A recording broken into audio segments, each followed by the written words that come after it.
Hi there, Axis and Allies players. Here we are back again. It's Wars of the World, but we are on to the Crimean War held up in Russia. Stay tuned for a quick introduction, and then right after that, the first part of the rounds.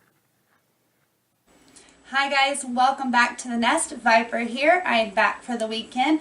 We're going to go ahead and talk about the Crimean War. That's what we have coming up next. We just had Texas independence and the Mexican War, which America did win. So that's awesome. A little bit of history about the Crimean War though. By popular belief, the thing that started the war was the concept of keys. Now the Ottoman Empire had signed a treaty with Russia and had given Russia control and the responsibility of protecting the Holy Lands, Jerusalem, Medjugorje, the Church of Scripula, all kinds of different things. And the idea was that France actually wanted those keys. They wanted the responsibility. They wanted control over the Holy Lands. That's not actually what started the war, though. A trigger, yes, but not what started it. What started it was when Nicholas I came into power in 1825. He started looking around on an economic level to see where they could get a warm port to start bringing in exports and taking up imports.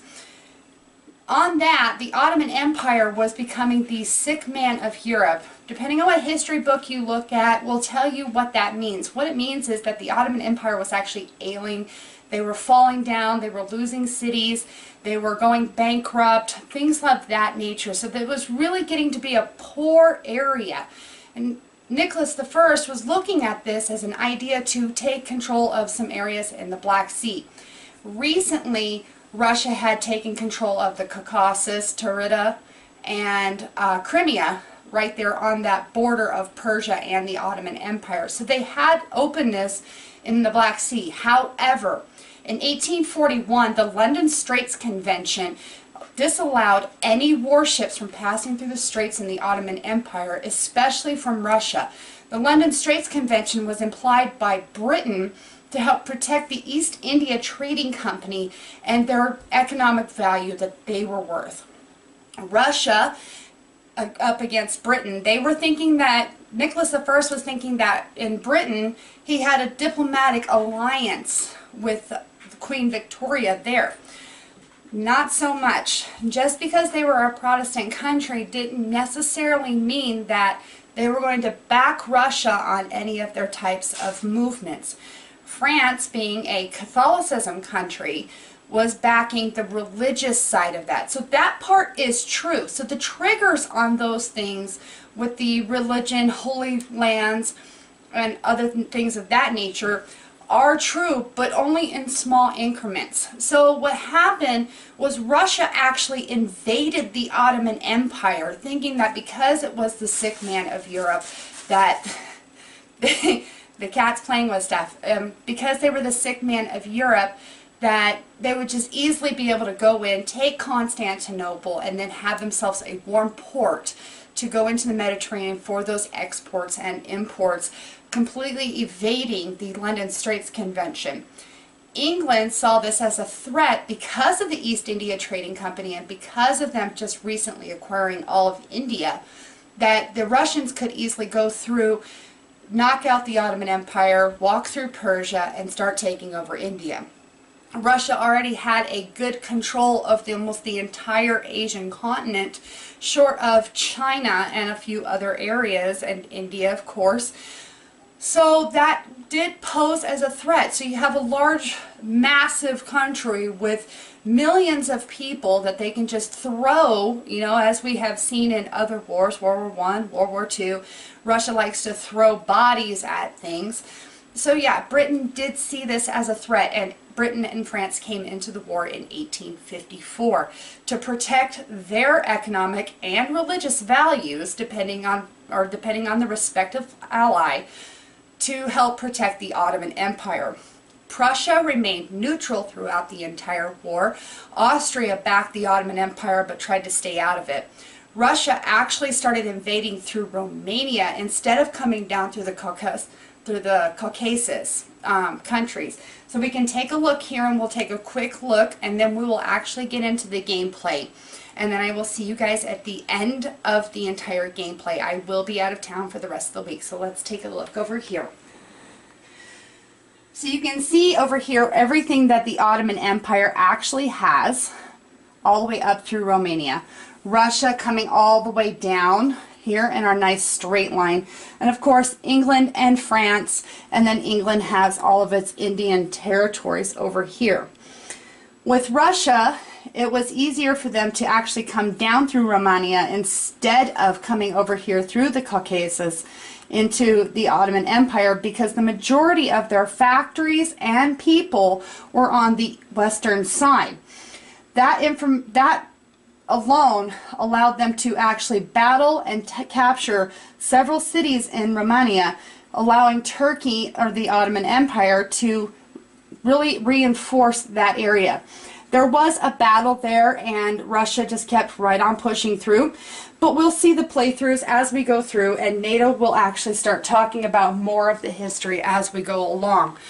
In this particular war, we have new texts that come along. Britain, specifically, has the Florence Nightingale technology. This technology is on a level 12, so you do have to roll a d6 until you get to that 12 to unlock it.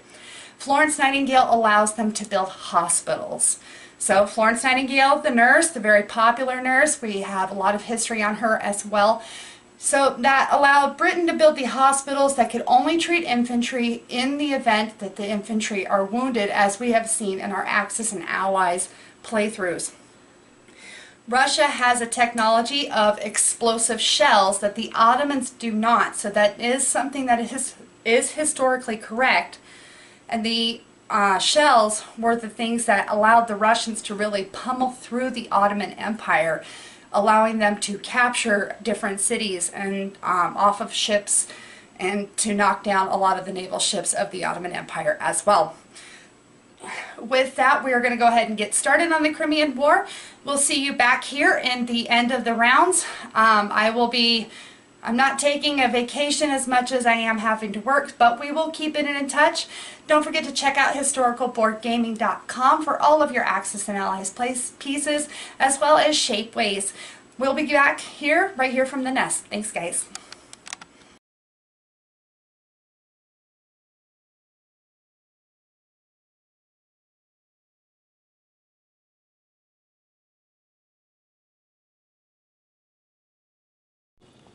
Hello everybody, this is Nato at the Nest, and this is the fall of 1853 of the Crimean War. And before we get into the turn, some additional notes. Russia, excuse me. Russia, for this scenario, Russia is not at its full production. Russia is at 41 right now, and anybody who knows this map really well can do the quick math of additional territories. That is not Russia's full capacity. It should be in the 50s somewhere. The reason for the reduced Russian income is two main reasons. First main reason is so it doesn't overpower Russia. Russia doesn't just swamp people with numbers of militia.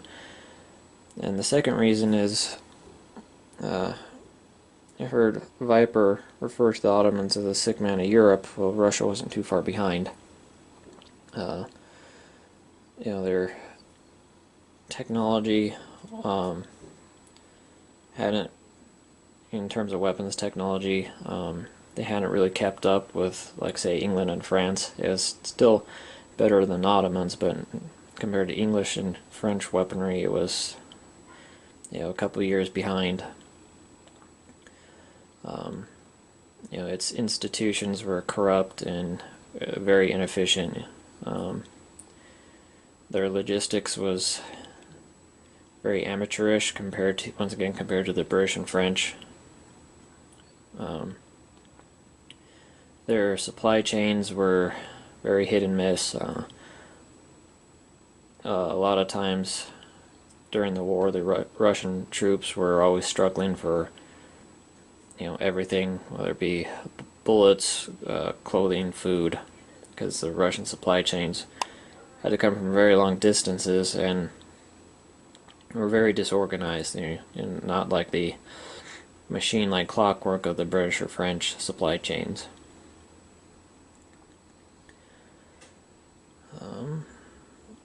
So that's why the reduced Russian production and income and so forth. And that's pretty much it. So we can get into the turn. Russia goes first. They invaded the Ottomans in the Romanian province, for lack of a better term. They got 2 hits. So reduced the Ottoman militia by half, and then the Russian Baltic Sea Fleet attacked the Ottoman Sea Fleet, and they're able to destroy it. The Ottomans' lack of explosive shells, and so that -1 to their attack rolls really hurt the Ottomans, and that gives Russia 2 victory points right off the bat. And then it just moved what it could south, bought another frigate, and then bought an infantry cannon, 2 cavalry, in Leningrad. Keep in mind at this point in time it's called St. Petersburg. Cavalry in Smolensk, cavalry in Kiev, infantry in Crimea, and a Cossack in what will be called Stalingrad. 1853 is not called Stalingrad. That doesn't happen until, well, as the name implies, till Stalin takes power. But we got 100 years-ish or so before that happens. And that was it for the Russians. Russian victory objectives are take Romania, take Istanbul to give them access to, give their warm water port and Crimea access to the open oceans, and destroy the Ottoman fleet, which they accomplished. So Russia gets half of their victory points right off the bat. So Russia's general strategy is try to keep a fleet presence in the Baltics as much as possible, because the British victory point is to have more, like twice as many frigates in the Baltic than the Russians do. And then just go, it's already destroyed the Ottoman fleet, so its strategy is pretty much just going to be, take Romania, of course, but then I think Russia's probably going to try, at least for now, going the land route to Istanbul, take Romania, then move through Bulgaria into Istanbul. Because in all likelihood the French and the British, which enter the war next turn, are probably going to be sending the vast majority of their, the French will probably be sending their entire fleet straight into the Black Sea. The British will either just concentrate on the Baltic or divide. But either way, the Black Sea is going to be contested very soon against ships that do not have that -1 attack and defense rule. So the likelihood of Russia being able to do an amphibious landing is very slim. Not to mention that's a minor factory right there, so it can only produce 1 unit at a time, so it would take 3 or 4 turns just to build enough transports to land a large enough army. And there's only 6 turns in this game, so they just don't have the time to do that. So Russia's best bet is to try for the land route and just focus on pushing through Romania and Bulgaria. Ottomans, their goal is to hold Romania and to take Caucasia. So, fairly simple strategy. Just defend Romania because it already has it, and then play a balancing game between sending forces to Romania versus the Caucasus. Can't reinforce both at the same time. The Ottomans just don't have the production, so it's just going to have to do a balancing act between which front needs the troops most. And granted, once England and France arrive, they'll take a lot of pressure off the Ottomans because the Russians will have to divert a good portion of their forces to fighting the British and French. So it'll make the Ottomans' job a lot easier. But I think the Ottomans are just going to play strictly defense in Romania, and their only offensive action is going to be in the Caucasus because, like I said, they already have Romania, so they just have to hold it. They don't have to actually go on any kind of an offensive in Romania. See, then France, just preparing to get in the war, bought another transport and a cannon, moved its frigates, moved that frigate down towards the Mediterranean. The frigate they already had in the Mediterranean moved it down towards Greece to get ready to confront the Russian Black Sea Fleet. The British bought 3 transports and a cannon, so they're gearing up for invasion, and then brought all of its frigates and started sending them east to either concentrate to go down to the Black Sea or go to the Baltic. And even though their Indian fleet probably won't get there in time because the Suez Canal doesn't exist yet, so it has to go all the way around Africa, it's starting to send it to Europe. Well, like I said, it probably won't get there in time, or if it does get there, it'll be the last turn. It will be irrelevant anyways. But hey, they don't want to be left out, so. And that was it for the turn. First turns are always quick, so we'll come back with the spring of 1854 and the entry of England and France into the war. Hey, thanks for watching Axis and Allies players. Don't forget to hit a squat on that like button. If you'd like to see more videos just like this, go ahead and click on our subscribe button. You can view all of our other videos on our playlist right here on Viper and NATO, straight from the nest, coming at you from historical board games, Z-Man Games, Parker Brothers, Hasbro, and Wizards of the Coast. Thanks for watching, guys, and we'll see you on the next round.